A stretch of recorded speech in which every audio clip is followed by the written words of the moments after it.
Rose Whitmore inherited a clock shop worth $1,950. Her sister took the house. Her brother took the workshop and the truck and the tools.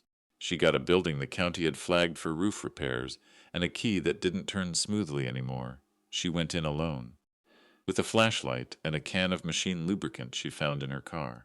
What she discovered inside that workbench had been sitting there for 40 years, and not one person in that family had ever been meant to find it but her. At 64, after 3 days of sitting in a lawyer's office on Cumberland Avenue, while her sister read every line of the will out loud and her brother checked his phone, Rose Whitmore walked out with two things: a key on a plain metal ring, and the deed to a clock shop on Main Street that had not opened its doors in 14 months. Patricia got the house on Depot Street.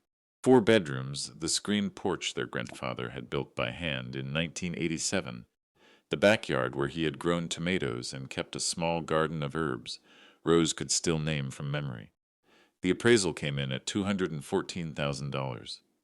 Gary got the truck, the woodworking tools in the garage, the savings account. Rose got the key. Whitfield, the estate attorney, slid the deed across the table without looking up. He had a form for her to sign, then another form, then a third. She signed where he pointed. Her hand was steady. She had spent 31 years as a seamstress, the last 19 of them doing alterations in a shop 2 blocks from the hospital, and she had learned that your hands do the work, regardless of what is happening in the rest of you. Patricia said it on the way out of the office. They were in the parking lot, the October air coming in low and cold off the street, and Patricia had her keys already in her hand the way she always did, ready to leave, ready to move, the way she had been ready to move for as long as Rose could remember. Patricia had always been the one who knew what came next. "Grandpa always had a soft spot for you," Patricia said. "I guess that's what this is." She said it without heat. That was the thing. Not angry, not accusing. Just stating it the way you state a fact you have been carrying for a long time and have finally found the right moment to set down somewhere. Rose looked at her. Patricia was 66 years old. She had the same mouth as their mother, the same way of holding her jaw when she had decided something. She had driven their mother to chemotherapy for 11 months and had not once asked Rose to come back and help, not because she did not need it, but because asking would have meant admitting she could not do it alone. Patricia had always believed that doing it alone was the point. Rose did not answer. She put the key in her coat pocket and walked to her car. She did not think about what Patricia had said. Not then. She thought about it later, at the kitchen table, with the key on the wood in front of her, and the light going outside, and the thermos of coffee she had forgotten to drink, sitting on the counter, where she had left it that morning. Soft spot, that was the phrase. As if 41 years of her grandfather's life had been an act of favoritism. As if what he had given her was a preference rather than a decision. She put the key in her pocket and went to bed. She did not know yet how wrong that word was. She would not know for another week. She was not sure what she had expected. Their grandfather, Elwood Whitmore, had run the clock shop for 41 years. He had opened it in 1981 with a hand-painted sign, and a set of watchmaker's tools he had carried home from a shop in Knoxville that was going out of business. He had repaired clocks and watches, and the occasional music box for 4 decades, working 6 days a week until his hands began to shake too badly to hold the small screws. And then he had locked the door and gone to live at Meadowbrook, the care facility on the edge of town, where he had died 11 months later at the age of 89. The shop had been closed ever since. Rose had visited him at Meadowbrook every Sunday for the last 3 years of his life. Patricia had come twice. Gary had come once at Christmas and had spent most of the visit talking about a piece of property he was thinking of buying in Harlan County. Rose had not thought about any of that in the lawyer's office. She had sat in the chair and listened and signed where she was told to sign, and now she was sitting in her car in a parking lot in Corbin, Kentucky, with a key to a building she had not been inside in over a year. She started the car. She did not go to the shop that day. She went home, made a pot of soup she did not finish, and sat at the kitchen table with the key in front of her, until it was dark outside. The metal was ordinary, brass, worn smooth at the edges. Her grandfather's initials were scratched into the side of it, small and uneven, the way a man scratches something into metal, not because he wants it to be decorative, but because he wants to be sure of which key it is. She put it back in her pocket and went to bed. Patricia called the next morning at 7:43 a.m. She did not ask how Rose was. She said she'd been thinking about it, and she wanted Rose to know that she was not going to make anything difficult, but that if Rose decided to sell the shop, she expected to be included in that conversation, given everything she had contributed to their mother's care in the final years. And their grandfathers before that. Rose said, "I'll keep that in mind." She hung up. She poured a cup of coffee, stood at the kitchen window, and looked out at the yard. It was the second week of October. The maple at the back of the lot had gone fully red. Their grandfather had planted it the year Rose was born, a fact he had mentioned to her once, and never again, the way he mentioned most things quietly in passing, as if the information were simply available to whoever happened to be standing nearby. She finished the coffee. She got her coat. She drove to Main Street. The shop was on the east side of Main Street, between a hardware store that had been there since the 1940s and a vacant space that had most recently been a tax preparation office. The sign above the door read Whitmore Clock and Watch Repair in letters that had once been gold and were now the color of old mustard. One of the W's had lost its lower right leg and listed slightly to the right, giving the whole sign the look of something that had been leaning into the wind for a long time and had simply decided to stay that way. Rose stood on the sidewalk for a moment before she went in. She had been in this shop hundreds of times. As a child, she had sat on the stool behind the counter and watched her grandfather work, his magnifying loupe pressed to one eye, his fingers moving over the movement of a watch, with a patience she had never seen in any other person. He did not talk much while he worked. He hummed sometimes, old songs she could never quite identify.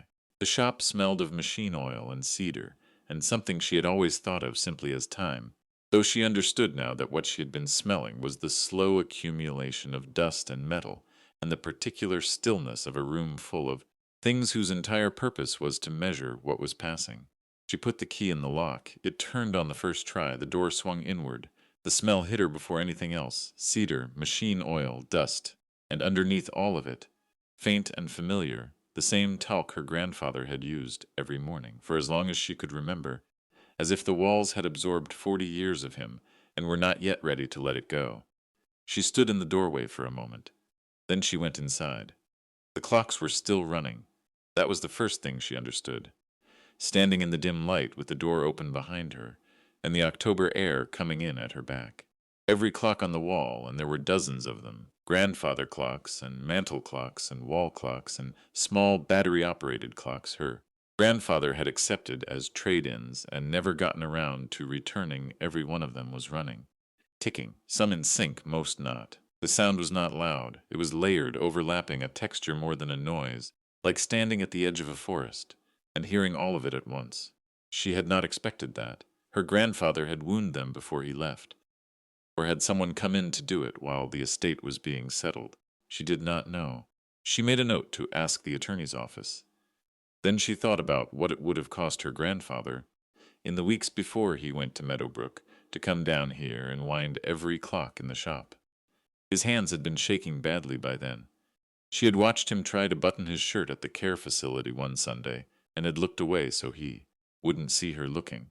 She walked behind the counter. His workbench was exactly as he had left it. Tools laid out in the order he had always kept them, smallest to largest, left to right, each one in its own place on the leather roll he had owned since before her mother was born. A loop, a set of tweezers in 4 sizes, 3 screwdrivers with handles worn smooth, a can of machine oil, the lid set on top but not pressed down. She did not touch any of it. She spent the first hour walking through the shop, making a list of what needed to be done. The front window had a crack in the lower left corner, fine as a hair but there. The floor needed sweeping, badly. One of the display cases had a hinge that had pulled loose from the wood. The back room had a leak somewhere. There was a water stain on the ceiling above the utility sink, new enough that the edges were still soft. The bathroom light was out. The register was an older model, the kind that printed receipts on a paper roll, and when she opened the drawer she found $47 and some change. The way her grandfather had always left it at the end of a day, enough to make change for the first customer. She stood there looking at the $47 for a moment. Then she closed the drawer and went to find a broom. She had the front half of the shop swept by 10:31 a.m. when the bell above the door rang and a man came in. He was about 70, heavyset, wearing a canvas jacket the color of dried grass and carrying a paper bag from the hardware store next door. He stopped when he saw her. "Didn't know anyone was in here," he said. "Just started this morning," Rose said. He looked around the shop. He looked at the clocks on the wall. Then he looked at her with an expression she couldn't immediately read. "You're Elwood's granddaughter," he said, "the one who used to sit on that stool." "Rose," she said, "Henry Alcott." He shifted the paper bag to his other hand. "I've been bringing a clock in here every year since 1983. A Sessions mantel clock. My wife's mother left it to us." He paused. "I heard Elwood passed." "I'm sorry for that." "Thank you," Rose said. He nodded. He looked at the workbench behind her. "You fixing to sell the place?" he said. "I don't know yet," Rose said.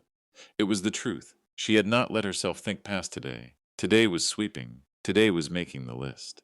Henry Alcott set his paper bag down on the counter. "I've got the clock in the car," he said. "If you're not taking work yet, I understand. But the chime's been running about 4 minutes slow since August. And I don't know another soul in this county who'd touch it." Rose looked at the workbench, at the tools laid out in their order. "Bring it in," she said.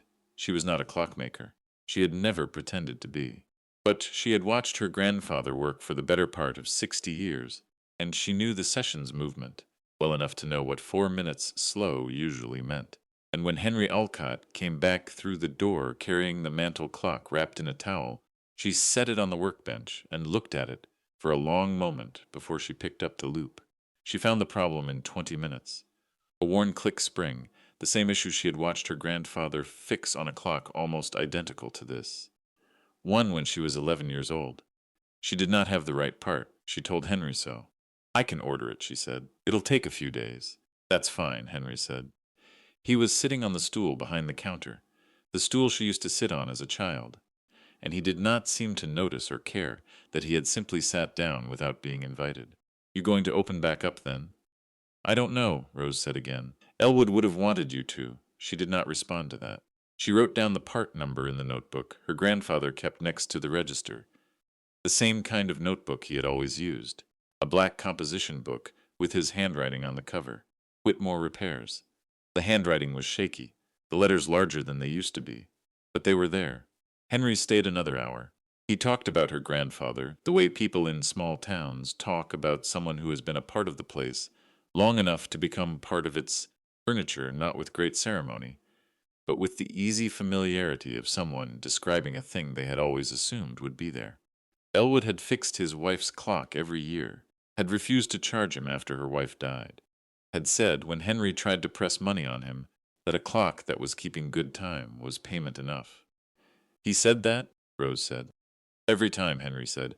She thought about that after he left. She stood behind the counter in the quiet of the shop, the clocks ticking all around her, and thought about her grandfather standing in this same spot, saying that a clock keeping good time is payment enough.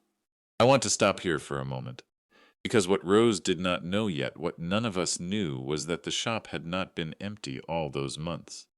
Not really. The clocks had been running. The drawers had been labeled. The $47 had been sitting in the register. Someone had been here, in every way that mattered, the whole time. She would understand that in about 3 days. She did not know what the shop was worth. The attorney's office had put the figure at $1,950, which she understood was the value of the equipment and the lease and the contents, and nothing more. It was not a compliment. It was arithmetic. She went back to work. By 2:14 p.m. she had swept the entire floor, cleared the water damage in the back room, well enough to see that the leak was coming from a joint in the copper pipe above the sink and not from the wall. Roof, and replaced the bathroom bulb from a box of spares her grandfather kept in the cabinet under the sink, organized by wattage, each type in its own labeled section. She found the label maker in the same cabinet. The tape was old. The letters were still sharp. She sat down on the floor of the back room with the label maker in her hands and did not move for a while. Her grandfather had been a man who labeled things. Not because he was anxious, or because he did not trust his own memory, but because he believed that a well-organized thing lasted longer. He had said that to her once. She had been maybe 15. She had asked him why he bothered labeling the drawers when he knew exactly what was in them. He had looked at her over the top of his glasses and said, "I'm not labeling them for me." She had not understood what he meant at the time. She was beginning to understand it now. She locked up at 4:33 p.m.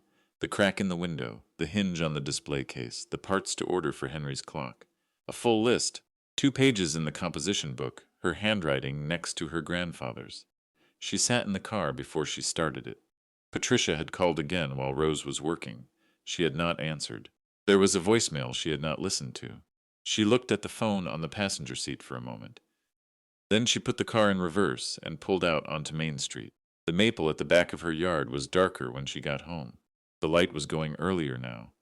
She stood on the back porch for a few minutes before she went inside, looking at the tree her grandfather had planted the year she was born, and thought about a man who plants a tree for someone else to sit under. She had not cried yet. She was not sure when she was going to. What she found next, when she went back to that shop the following morning, wasn't what any of us expected. But looking back now, it was the only thing that made sense. She was back at 7:08 a.m. the next morning. The temperature had dropped overnight, and the sidewalk outside the shop had a thin shine of frost on it that she stepped around carefully on her way to the door. The key turned the same way it had the day before. She had expected it to feel different, somehow. More natural. It felt exactly the same. The clocks were still running. She made a note to figure out which ones were battery-powered, and which ones still needed winding, and how often. She made a second note to call the parts supplier in Louisville about the click spring for Henry's clock. She made a third note to call a plumber about the pipe above the utility sink, and then looked at the note and thought about what a plumber would cost, and made a fourth note that said, "Call Harold Blevins first and ask if he knows anyone reasonable." Harold Blevins was 73 years old and had lived 3 streets over from her grandfather for 40 years. He knew everyone in Corbin who did anything with their hands, and he had the particular gift of being able to tell you which of them were good at it. She called him at 8:09 a.m. He picked up on the second ring, the way men of his generation always picked up, as if letting a phone ring more than twice was a form of rudeness. "Rose Whitmore," he said before she said anything.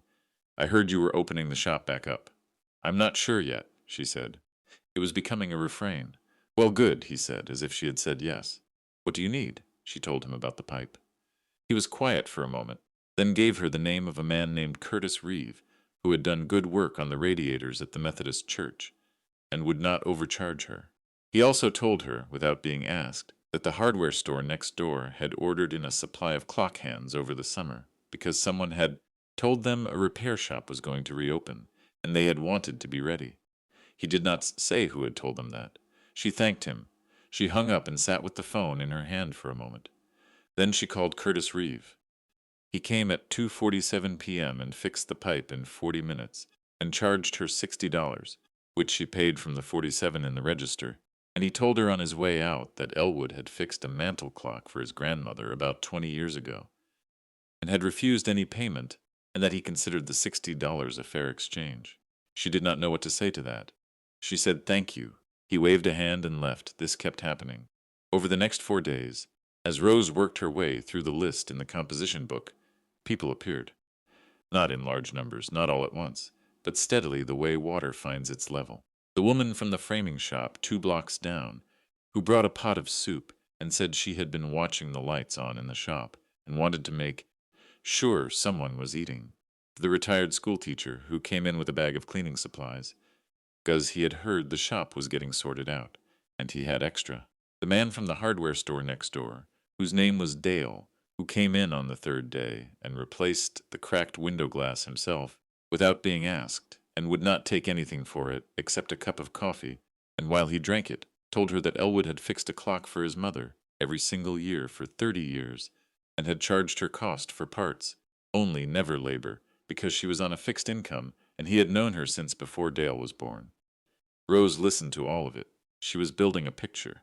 Not intentionally, not at first. But each of these stories added something to it, the way small tiles add to a mosaic, and by the 4th day she had begun to understand that her grandfather had been living, for 4 decades, inside a web of quiet exchanges that no one had ever tried to quantify or record or put a number to. She thought about the attorney's office, the figure on the deed, $1,950. She thought about arithmetic. She ordered the click spring for Henry's clock. It arrived in 2 days. She installed it on a Thursday morning with her grandfather's tools, the loop pressed to her right eye, her hands steadier than she expected. When she wound the clock and set it going, and the chime struck the quarter hour in a clear, clean tone, she sat back on the stool and listened to it until it stopped. She called Henry Alcott. He came in that afternoon, and she showed him what she had found and what she had done, and he listened with the focused attention of a man who genuinely cared about the answer. When she was finished, he picked up the clock carefully, the way you carry something that belongs to someone who is no longer there to carry it themselves, and he stood with it for a moment. "What do I owe you?" he said. Rose thought about what her grandfather had said to him every year. For how many years she did not yet know. "A clock keeping good time," she said, "is payment enough." Henry looked at her. He was quiet for a moment. "That's what he used to say," he said. "I know," she said. He nodded. He picked up his clock and left. She stood behind the counter after he was gone and listened to the shop tick around her. Dozens of clocks, dozens of rhythms. None of them quite in time with each other, all of them running. She had not answered Patricia's voicemail yet. She had not answered the second one or the third. She knew what they contained. She had listened to the first one, 3 days in, standing in the back room with the composition book open in her hand. Patricia's voice had been careful, measured, the voice of someone who had decided to be reasonable and wanted credit for it. She had said that she was not trying to make things hard. She had said she understood Rose had feelings about the shop. She had said that a realistic appraisal of the situation would suggest that holding onto a non-viable business was not in Rose's long-term interest, and that there were developers in Corbin who had expressed interest in the main street corridor, and that a conversation couldn't hurt anything. Rose had closed the composition book. She had gone back to work. On Friday morning she opened the drawer of the workbench to look for a specific size of screwdriver, and found underneath the leather tool roll a folded piece of paper. She unfolded it. It was a list in her grandfather's handwriting of every clock in the shop that needed winding, and how often, weekly, fortnightly, monthly, each one identified by its position on the wall or its place on a shelf, with a small hand-drawn diagram that showed where each clock was in relation to the window and the door. He had made her a map. She stood at the workbench with the paper in her hands. For a long time he had known. He had known he was not coming back. He had wound every clock before he left, and he had made a map so that whoever came after him would know how to keep them going. He had labeled every drawer and every cabinet for the same reason he always had. He had left the $47 in the register. He had left the composition book open on the counter with the pen clipped to the cover.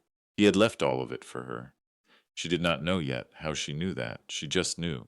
And here is the thing I keep coming back to. He had made her a map for the clocks. A map that told her which ones needed winding, and how often and where each one was. He had thought about all of that. He had planned for it. What she had not found yet was the map for everything else. She folded the paper carefully and put it in her coat pocket. Then she pulled out the center drawer of the workbench, the drawer she had opened a dozen times that week without thinking about it, and looked at it, at the wood of the bottom, at the way it sat in the frame, and she thought about something her grandfather had said to her once a long time ago when she was maybe 8 or 9, and had asked him how he always knew where to look when something was wrong with a clock. He had said, "You look where most people don't think to look." Not because the answer is hiding, because the answer is waiting. She pressed her fingers to the bottom of the drawer. The wood was solid, ordinary. She ran her fingers to the left corner. Nothing to the right corner. Nothing. Then she remembered, he always said. The middle first, then the sides. She pressed her fingers to the center of the drawer bottom. She felt it. A hairline seam. So fine she had run her fingers over it twice without registering it. A rectangle, perhaps 6 inches by 4. She pressed down. Nothing moved. She pressed harder, at the exact center. A soft click.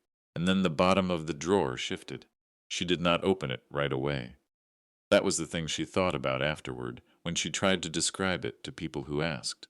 She had found the seam, she had pressed the center, she had heard the click, and then she had stood there, with her fingers resting on the wood and not moved for what felt like a long time, but was probably less than a minute. The clocks ticked around her. She was aware of all of them, suddenly, in a way she had not been for the past several days. the grandfather clock against the far wall with its slow, deep pendulum beat, the small anniversary clock on the second shelf, its rotating balls catching the morning light, the cuckoo clock above the door that had not cuckooed since she arrived, though its hands were moving, because the cuckoo mechanism was a separate thing from the timekeeping, and her grandfather had apparently decided at some point that the cuckoo was not worth the effort of maintaining.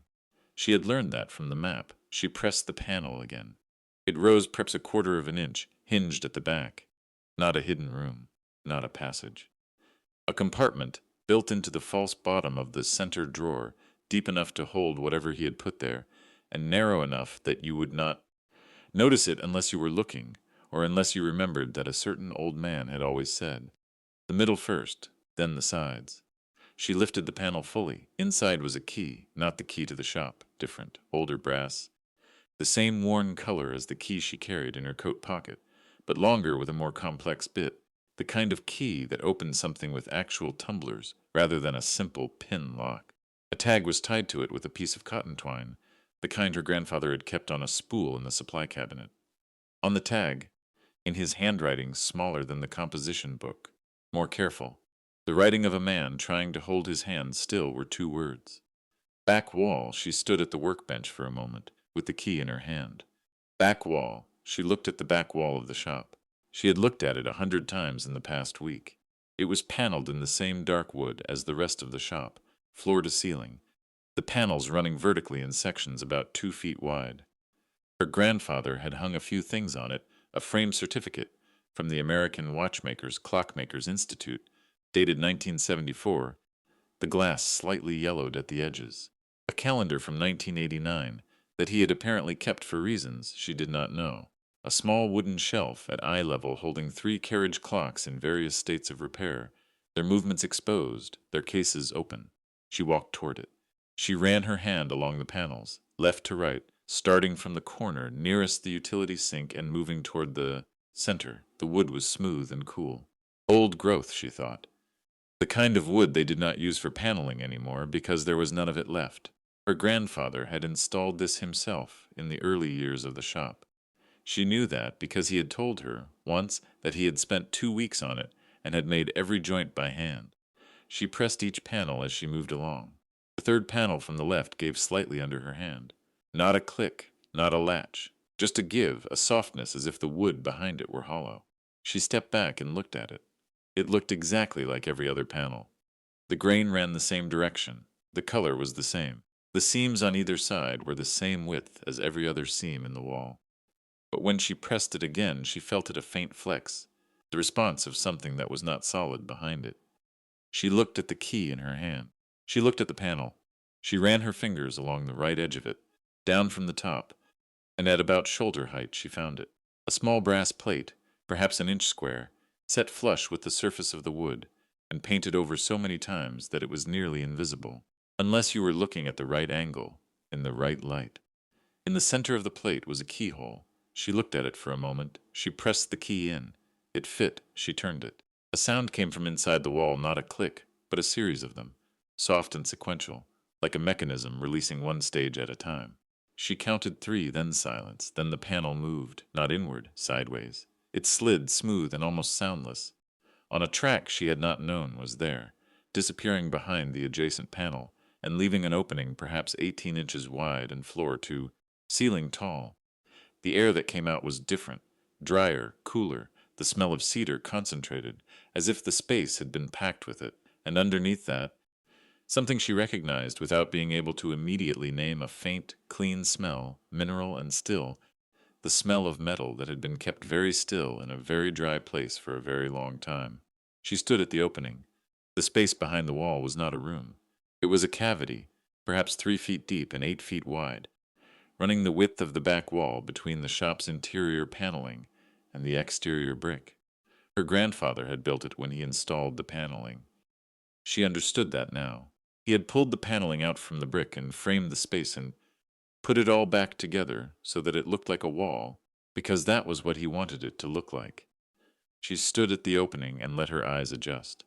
The light from the shop reached in perhaps a foot before it became dim. She went back to the supply cabinet and found a flashlight in the second drawer. labeled flashlight, with a spare battery taped to the side. She checked it. It worked. She went back to the opening. She shone the light inside.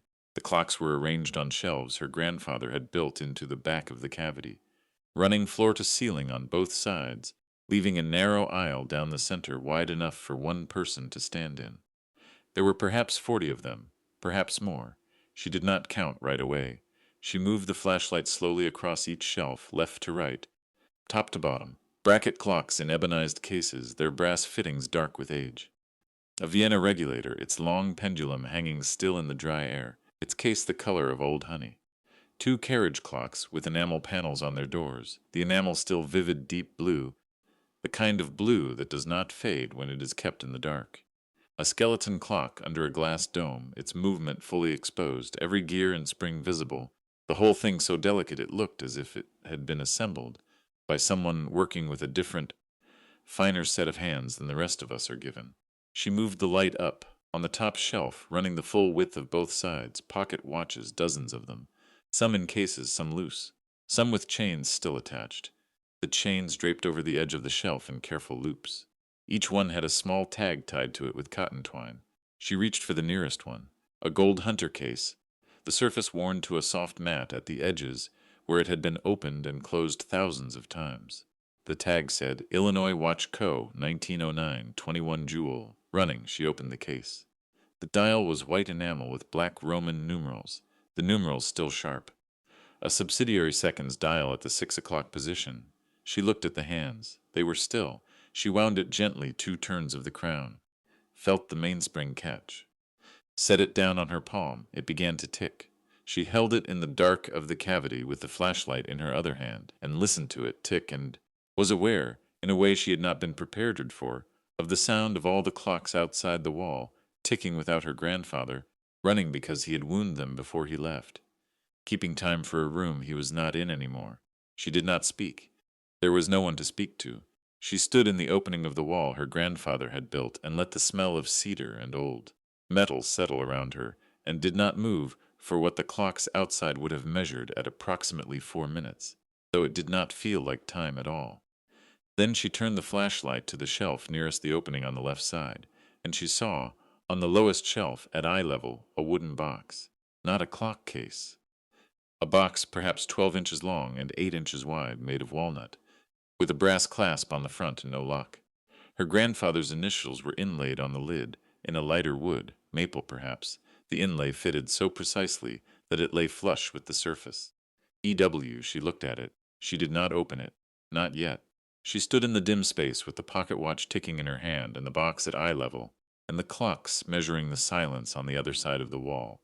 And she understood, with a certainty she could not have explained to anyone, that whatever was in that box was the reason the wall had been built.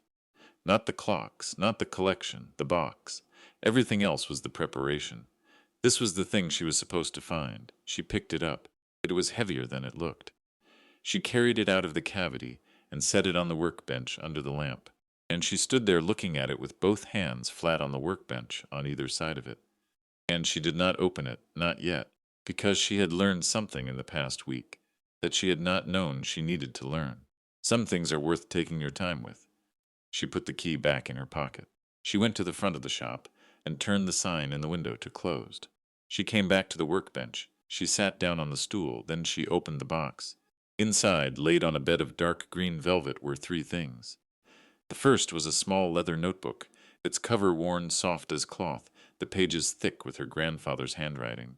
It was held closed with a length of the same cotton twine he used for everything, tied in a simple bow. The second was a folded document, official-looking, with a law firm's name printed at the top that she did not immediately recognize, Calloway and Marsh. Attorneys at law, Lexington, Kentucky, and a date that she had to look at twice, 1983. The third was a pocket watch, different from the ones on the shelves. Not a collector's piece, smaller, plainer. A silver case, brushed rather than polished, with no engraving on the outside except along the very edge of the lid, where something had been scratched in by hand, not by a jeweler, not with a proper tool, but carefully, deliberately, the way her grandfather scratched his initials into a key. She turned it toward the lamp to read it. It took her a moment because the letters were small and the scratching was uneven in the way that hands are. Uneven when they are trying very hard to be steady. For Rose, she set the watch down on the velvet. She sat with both hands in her lap. The clocks ticked around her. The grandfather clock against the far wall. The anniversary clock on the second shelf, all of them ticking, running. Her grandfather had wound them before he left because he had known she was coming, and he had wanted them to be running when she arrived. And she had stood in this shop for a week, listening to them without understanding that they were, in the most literal sense, waiting for her. She picked up the pocket watch again. She pressed the crown. The lid opened. The dial was plain white, no subsidiary seconds, just the hours and minutes in simple Arabic numerals. The hands were stopped. The watch was not running. She wound it gently, the same 2 turns she had given the Illinois watch on the shelf, and set it on her palm. It did not start. She wound it once, more carefully, and waited. Nothing. She held it under the lamp and looked at the movement through the case back, which was plain glass, and she could see the mainspring, tensioned, and the gear train, and the balance wheel. The balance wheel was not moving. Something was holding it, something very small. She looked more closely. Wedged between the balance wheel and its cock, placed there deliberately and with great precision, was a folded slip of paper no larger than her thumbnail. Someone had stopped the watch on purpose, not because it was broken, because they had wanted it to stop. She picked up the finest of her grandfather's tweezers. She removed the paper. She unfolded it under the lamp. 2 lines in his handwriting. The hand was shakier than the notebook, shakier than the tag on the key, the handwriting of the very end of his life. But the letters were legible. He had taken care to make them legible. This one was always yours. I kept it running until I couldn't any more. Now it's your turn. She set the paper down. She picked up the watch. She held it level in her palm, the way he had taught her to hold a movement when you were checking its balance, flat and still, so the parts could find their own equilibrium. The balance wheel began to move, slowly at first, then with the quick, confident oscillation of a well-made thing that has simply been waiting for the right conditions to start again. The watch ticked in her hand. If you've made it this far into Rose's story, hit subscribe, because what I found in that notebook is the part I have been waiting to tell you. She did not look at the document yet. She did not open the notebook. She sat on the stool in the quiet of the shop with the watch ticking in her palm, and all the clocks measuring the morning around her. And she understood that she was holding something her grandfather had held, had wound, and listened to, and finally stopped and wrapped in velvet and left in a box in a wall, and that the act of starting it again was not a small thing. Then she set it carefully on the workbench, face up, and reached for the folded document. The document from Callaway and Marsh was 4 pages, stapled at the upper left corner, the paper heavy and cream-colored, kind of paper that law firms used when they wanted something to feel permanent. The date at the top was October 14th, 1983. She had been 7 years old in October of 1983. She remembered that year in the way you remember early childhood in images rather than sequences, bright and disconnected, a few things vivid and the rest gone. She remembered sitting on this stool. She remembered the smell of this shop. She turned to the first page. It was a trust document, an irrevocable trust established under Kentucky law, with Elwood James Whitmore listed as grantor and a Lexington bank listed as trustee. The trust had been funded at inception with an amount that made her stop reading and go back to the beginning of the sentence to make sure she had understood it correctly. $47,000 in 1983. She read the funding clause again. $47,000 transferred from a personal account at First Federal Savings of Corbin, Kentucky, representing the proceeds of the sale of a collection of antique timepieces conducted through a dealer in Louisville between March and September of that year. She set the first page down. She sat very still. He had sold a collection in 1983 and used the proceeds to fund a trust. She looked at the wall she had come in from, the cavity behind the paneling, the shelves she had seen by flashlight with their rows of bracket clocks and carriage clocks and Vienna regulators and pocket watches in the dark. She thought about what those clocks were worth. What they might be worth now, 40 years later, if he had been building the collection since 1983 instead of liquidating it. He had sold a collection to start the trust, and then he had started again. She turned to the second page. The trust terms were standard in their language, but not in their purpose. The principal was to be invested, and the returns used for a single designated purpose: the acquisition of antique and vintage timepieces of horological significance, to be held in trust and maintained in good working order, with the collection to pass in its entirety upon the grantor's death to the beneficiary named in Schedule A.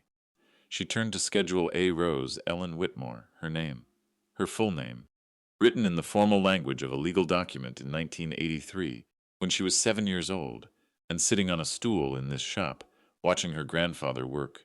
She put the document down on the workbench. She looked at the wall. She thought about the clocks on those shelves. The bracket clocks, the Vienna regulator, the carriage clocks with their enamel panels, the skeleton clock under its glass dome, the pocket watches in their rows with their cotton twine tags.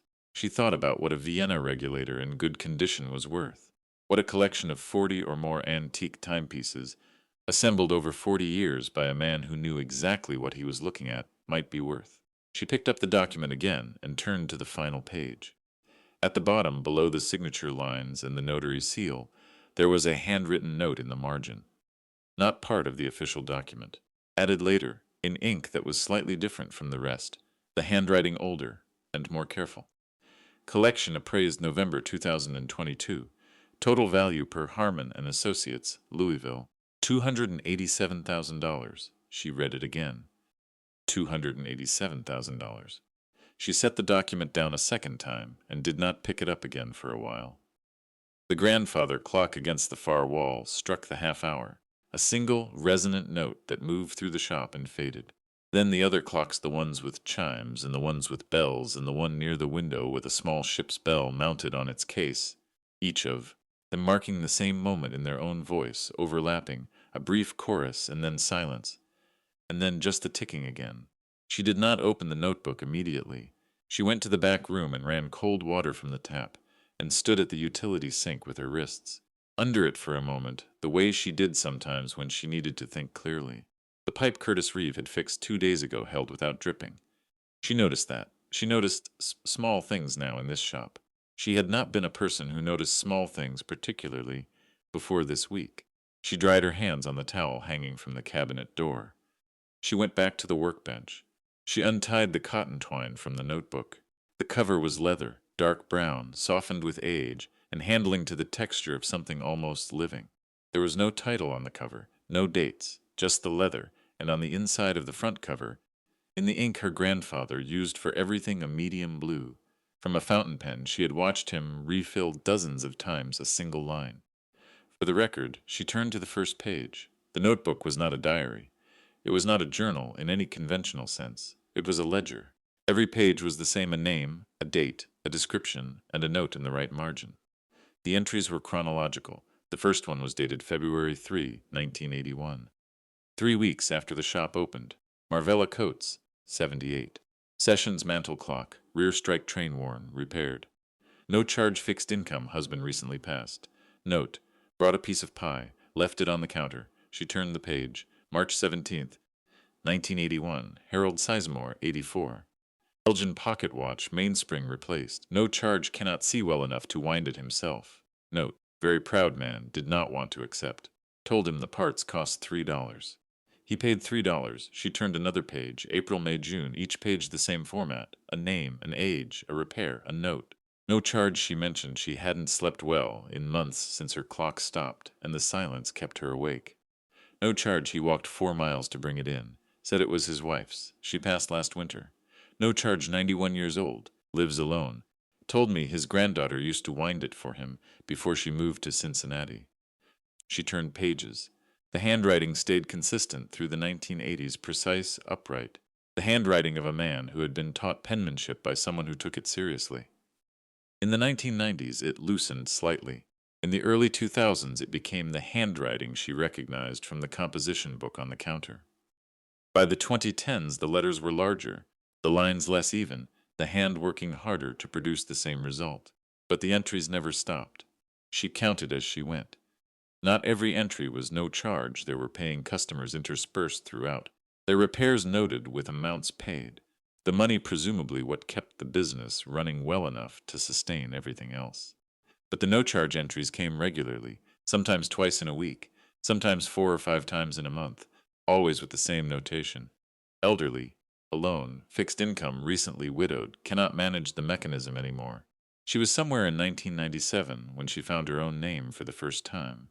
The entry was dated September 9, 1997. She would have been 21. Just started her alterations apprenticeship in Lexington. Rose called today, working hard. Sounds tired, good tired. Adjusted the Seth Thomas shelf clock she took with her. She mentioned it had been running fast. Told her to bring it back when she was home for Christmas. She read it again. She turned the page. March 2001. Rose came for the weekend. Brought her sewing machine. The motor was making a sound she didn't like. Fixed it in an hour. Told her the motor was fine, just needed cleaning. Didn't charge her. She tried to argue. Told her that was what grandfathers were for. She pressed her fist against her mouth. She looked at the workbench, at the pocket watch ticking next to the walnut box, at the document with her name on Schedule A, at the notebook open in front of her. She turned pages slowly now. The entries about her were sparse once or twice a year, sometimes less.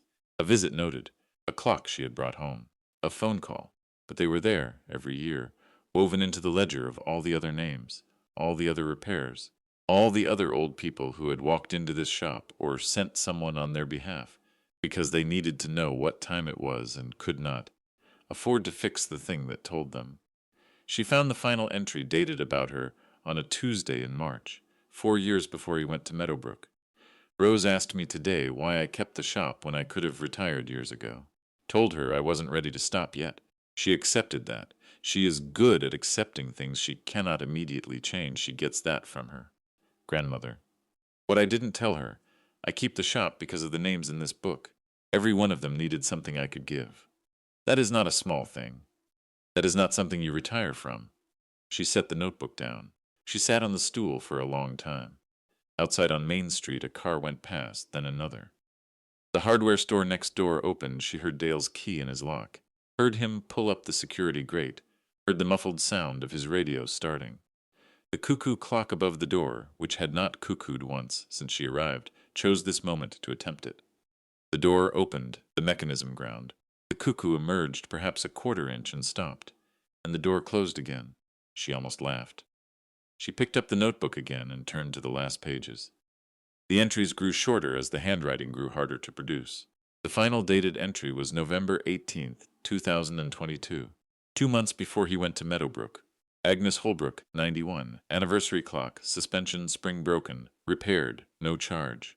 91 years old and still wants to know what time it is. Good for her. Below it, in the last few lines of the last page, with no date in the largest and most careful letters in the entire book. 312 names.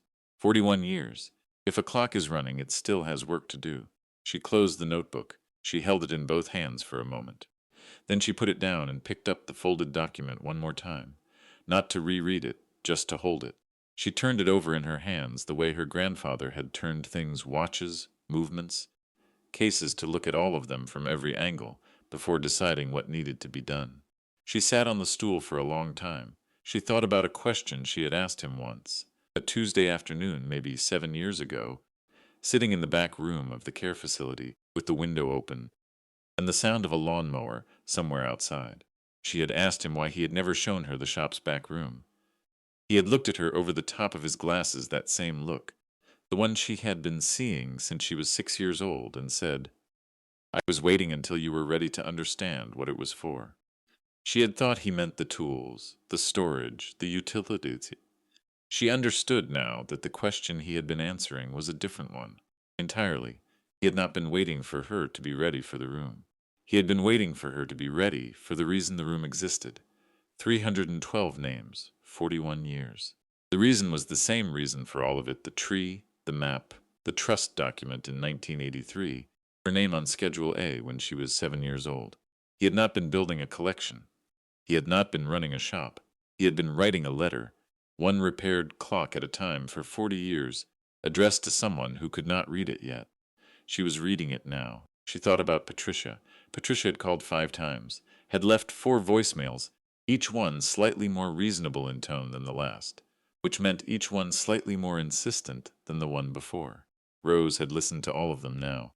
In the most recent one, Patricia had mentioned a developer named Stephen Garrity who had purchased 3 properties on the Main Street corridor in the past 18 months, and who had expressed specific interest in the clock shop building. She had said the number Garrity had mentioned, she called it a starting point, was considerably more than the appraised value of the building, and its contents. She had not mentioned $287,000 because she did not know about it. Rose thought about that. She thought about 1983, about her grandfather sitting in this shop at the age of 48, having just sold a collection he had spent years building, transferring $47,000 into a trust, starting over. She thought about what it meant to make a decision that large, that quietly, for someone who was 7 years old, and did not yet know she would need it. She thought about Patricia saying, "Grandpa always had a soft spot for you. I guess that's what this is." She thought about what that phrase assumed. That generosity was sentiment. That what her grandfather had built over 41 years in a clock shop on Main Street in Corbin, Kentucky, was simply a matter of affection. A soft spot. She looked at the notebook, 312 names. She looked at the document, $287,000. She looked at the pocket watch. This one was always yours. Patricia had not sat on the stool. Patricia had not answered the door at Meadowbrook every Sunday for 3 years. Patricia had not listened to the names, had not learned the location of the spare fuses, had not been told by a 70-year-old man named Henry Alcott that her grandfather had refused. Payment every year for a decade because a clock keeping good time was payment enough. Patricia had made her choice. She had made it over years, in the way you make most choices, not in a single moment, but in 1,000 small ones, each of them ordinary, each of them accumulating into something you could not easily undo. Her grandfather had made his choice the same way. Rose had made hers too, she realized, sitting on the stool in the shop that smelled of cedar and machine oil, and 40 years of her grandfather, holding a pocket watch he had stopped and wrapped in velvet and left for her to start again. She had made it every Sunday for 3 years. She had made it the first morning she came in and swept the floor. She had made it when she took Henry Alcott's clock apart and found the worn click spring and ordered the part and installed it with her grandfather's tools. She set the watch face up on the workbench and watched it tick. She had one more thing to look at. She had known, from the moment she opened the box, that the pocket watch was the last thing. The document first, because it established the facts, the notebook second, because it explained the reason for the facts, and the watch last, because it was not information. It was something else. She turned it over in her hand and looked at the case back. There was an engraving she had not seen before on the inner surface of the case back, hidden when the watch was closed. Small, precise, done by a professional, not scratched by hand. She held it under the lamp to my granddaughter Rose, who always knew which thread to pull to make a thing hold together. She closed the case. She set the watch down. Raymond, Patricia's husband, who handled their finances and had accompanied her to the attorney's office, had said something in the parking lot afterward that she had not responded to at the time. He had said, "It's just a clock shop, Rose. Nobody fixes watches anymore." He had said it without malice. He had simply meant it. She thought about 312 names. She thought about 91-year-old Agnes Holbrook, who still wanted to know what time it was. She thought about the word just. Patricia called again at 4:17 p.m., while Rose was in the cavity behind the back wall with a flashlight, making a proper inventory of the collection. She let it go to voicemail. She was in the middle of counting the pocket watches on the upper left shelf, and she had reached 31 and did not want to lose her place. She would call Patricia back. She would tell her about the trust, about the collection, about the document with Rose Ellen Whitmore on Schedule A. She would tell her all of it, calmly, because there was no reason not to be calm. The document was 40 years old. It was irrevocable.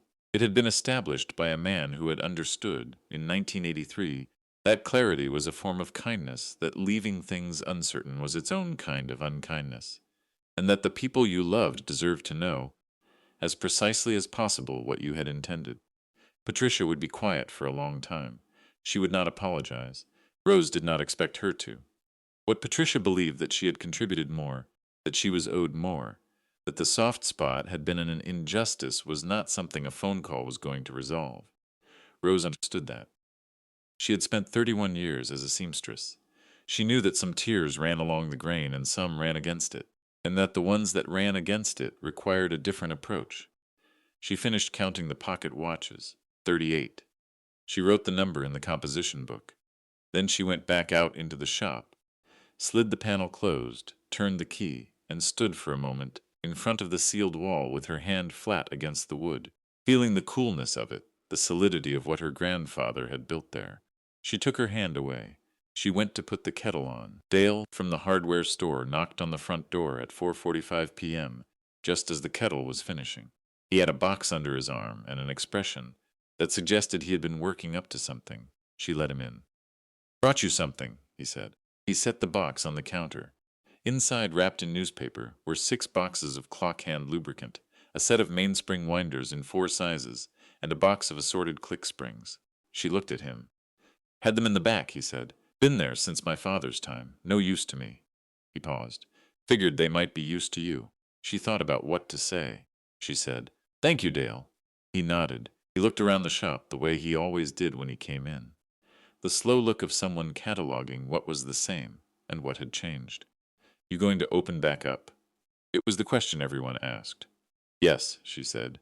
It was the first time she had said it without qualification. Without "I think," or "I'm not sure yet," or "I'm still figuring it out." Dale nodded again, as if this were not news but confirmation. "Good," he said. "Place has been too quiet." He left. She stood at the counter with the box of supplies and thought about what it meant to say yes to something you had been circling for a week. Not that the decision had been made in that moment.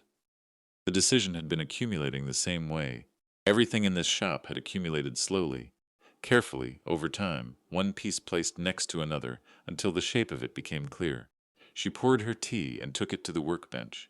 She sat for a while looking at the walnut box, the document, the notebook, the pocket watch, the 4 things her grandfather had left for her, in the order he had intended her to find them. She thought about the trust document.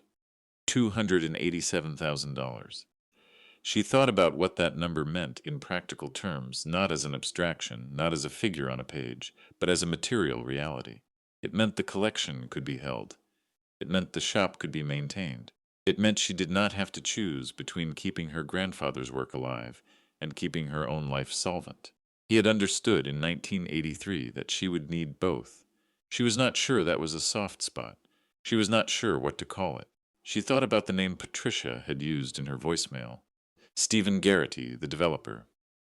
She thought about what the building on Main Street, between a hardware store and a vacant tax office, would look like as part of a corridor of condos.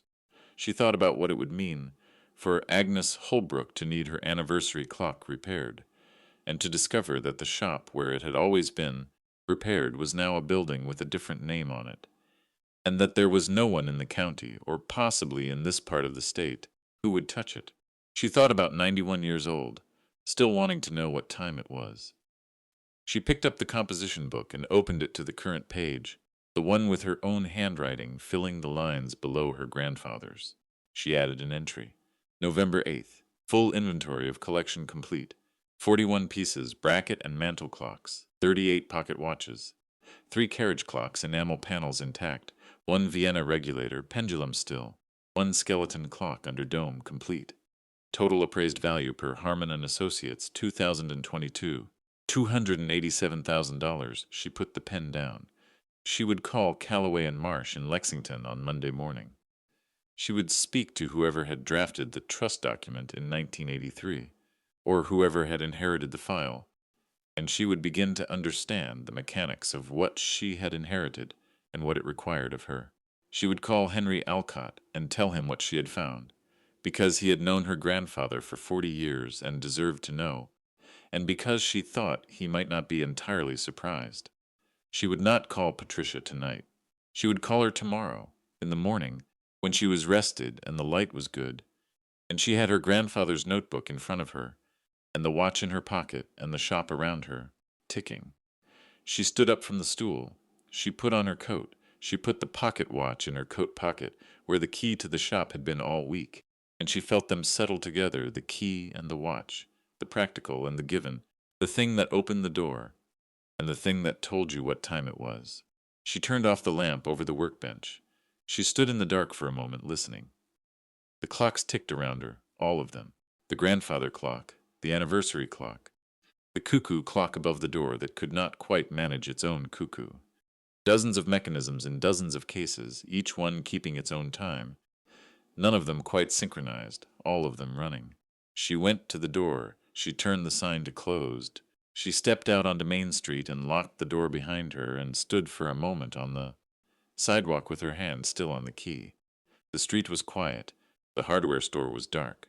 Across the way, the diner was still lit, and she could see a couple at the window table, talking, and the waitress, moving between the counter and the kitchen. She took her hand off the key. She walked to her car. She called Calloway and Marsh on Monday morning at 8:51 a.m. and spoke to a woman named Sandra, who had been with the firm for 22 years and who knew the Whitmore file without having to look it up.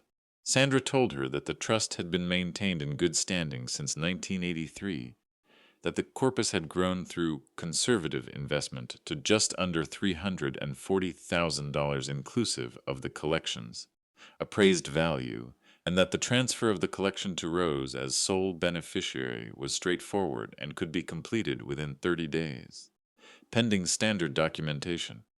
Sandra also told her, before she hung up, that Elwood Whitmore had called the firm every year in November to confirm the trust was in order. 41 years of November phone calls. Rose wrote that down in the composition book. Then she called Henry Alcott.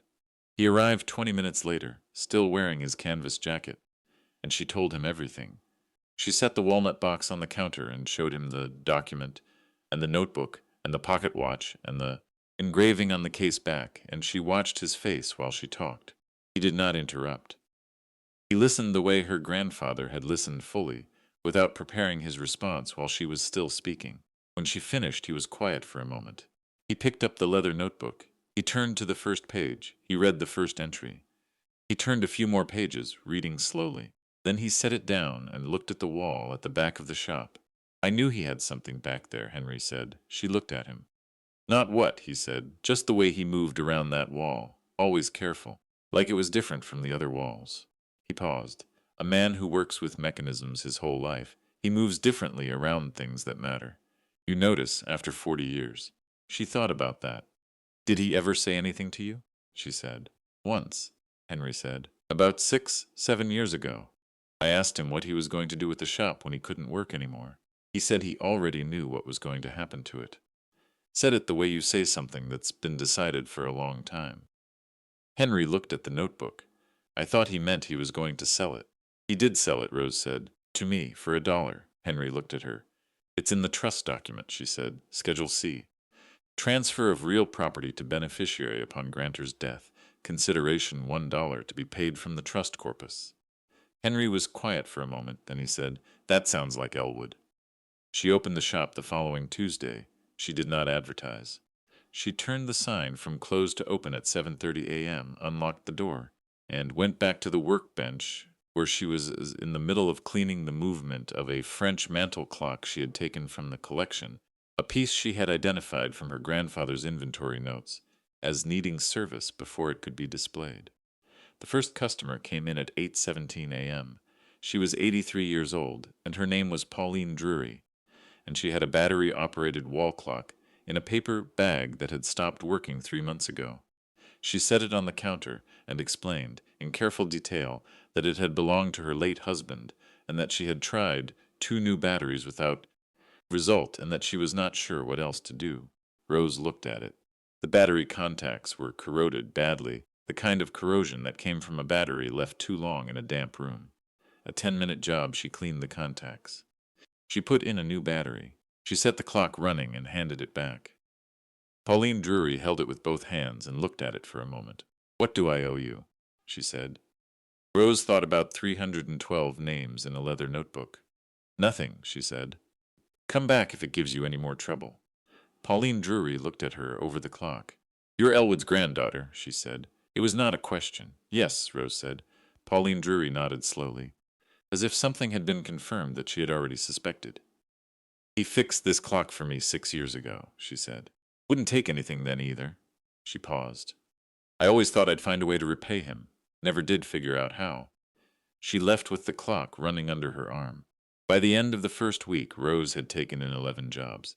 4 of them she charged for standard repairs, working mechanisms, nothing complicated. 7 she did not. The 7 were all the same. Elderly, alone, a clock that had belonged to someone no longer there. A person who needed to know what time it was and had no one to ask. She added them to the composition book, not in her grandfather's format, in her own. A name, a date, a description, a note. She ordered a new leather notebook from the stationery shop on the next block. Henry Alcott came in every Thursday morning. He did not always bring a clock. Sometimes he brought coffee, 2 cups from the diner across the street, and sat on the stool behind the counter and talked while Rose worked. He told her things about her grandfather. She had not known the kind of things that filled in the shape of a person. That he had learned watchmaking from a man in Knoxville, who had learned it from a man in Switzerland, and that he had considered this lineage something worth maintaining. That he had kept a running account in a small ledger of every clock he had repaired for free, not the composition book. A different one, older, that Henry had seen once and never mentioned until now. Rose wrote all of it in the new notebook. She called Patricia on a Saturday morning, 3 weeks after she had found the box. She had thought about what to say. She had decided in the end to say all of it, the trust, the collection, the document, the notebook, the 312 names, and to say it without pausing, without softening, without leaving room for Patricia to insert herself until Rose was finished. She was finished in 11 minutes. Patricia was quiet for what the clock on the kitchen wall would have measured as 43 seconds. Rose did not look at the clock. She looked at the window. Outside, the maple at the back of the yard had gone bare in the last week, the last of the red leaves down, the branches clean and dark against the gray November sky. He never told me, Patricia said. No, Rose said.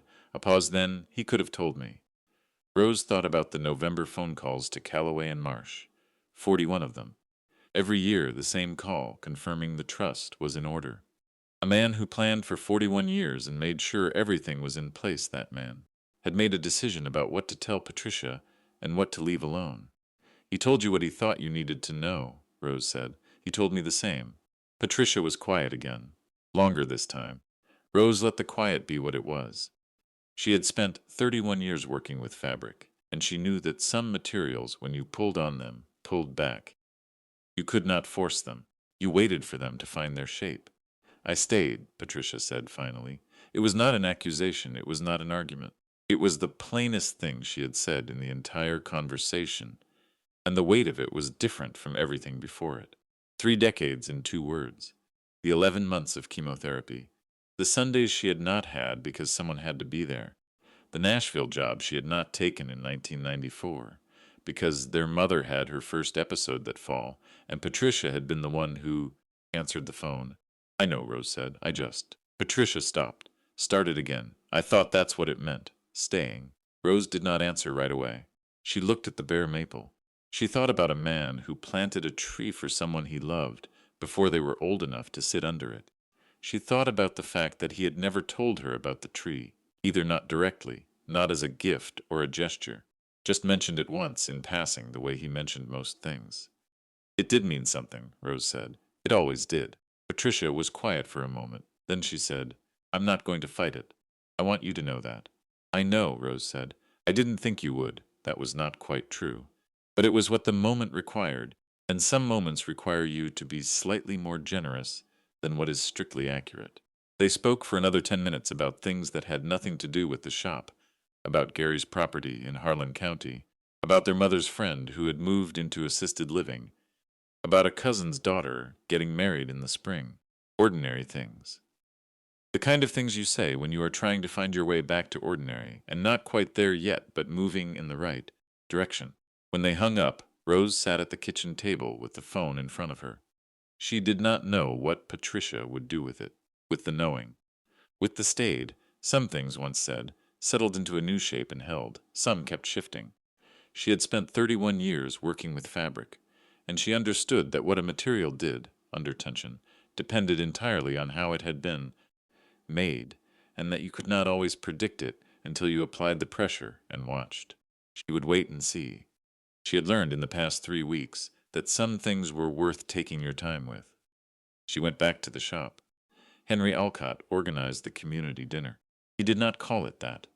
He called it a thank you, which was more accurate, but also more modest than what it turned out to be. He reserved the back room at the diner across the street for a Saturday evening in the first week of December and told Rose it was for a few people who had wanted to say something, and when she arrived there were 43 people in the room and a long table with food that various people had, brought from their own kitchens, and a noise that hit her when she opened the door like something physical, warm, and immediate, the noise of a room full of people who were glad to be in the same place at the same time. She stood in the doorway for a moment. Henry appeared at her elbow. "I may have underestimated the response," he said. She sat at the head of the table because Henry put her there and she did not argue.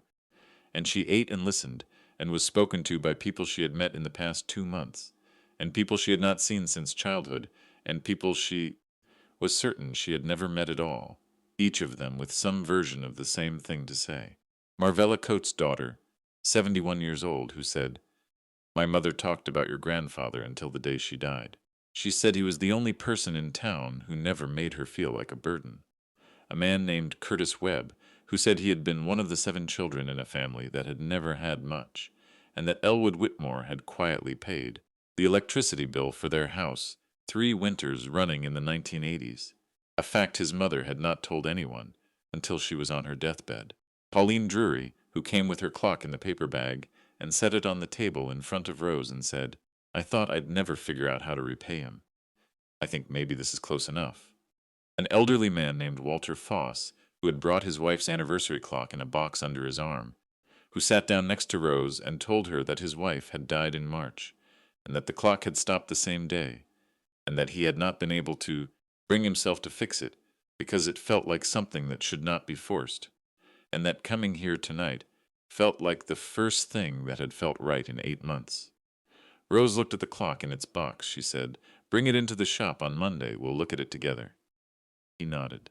He did not speak again for a while, but he stayed at the table, and after a time she noticed that he was talking to Darlene Puckett about a trip he had taken with his wife to the Smoky Mountains 20 years ago, and that he was smiling in the careful way of someone who is finding that the memory does not hurt quite as much as they expected when they let themselves look at it directly.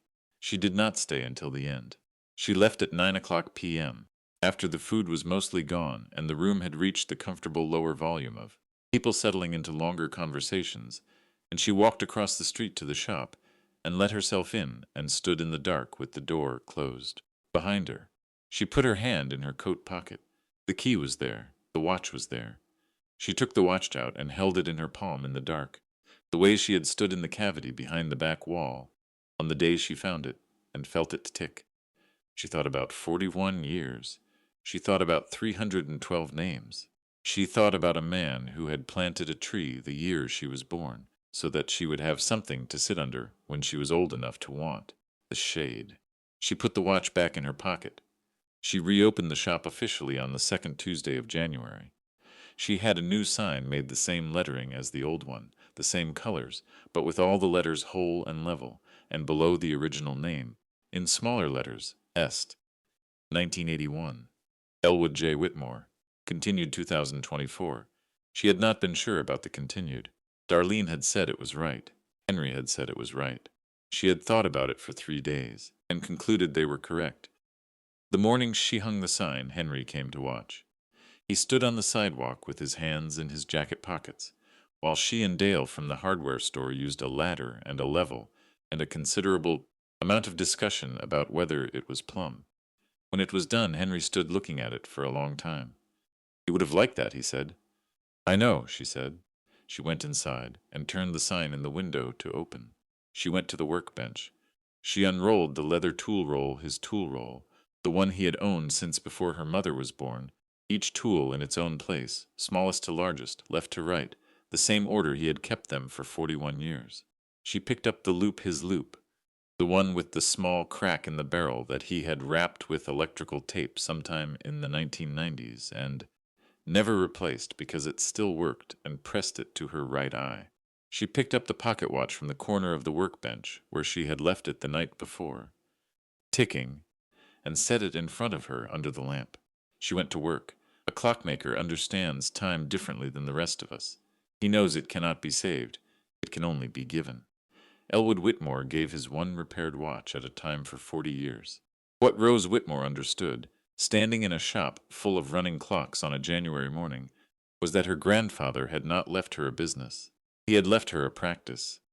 The practice of paying attention to what was worn and what was broken, and what only needed someone to know how much pressure to apply, and where, and when. That is not something you inherit. That is something you choose every morning when you pick up the tools and begin. If this story stayed with you today, share it with someone who needs to hear it. Subscribe for a new story every week, and leave a comment. Is there someone in your life who gave quietly for years and never asked to be seen for it?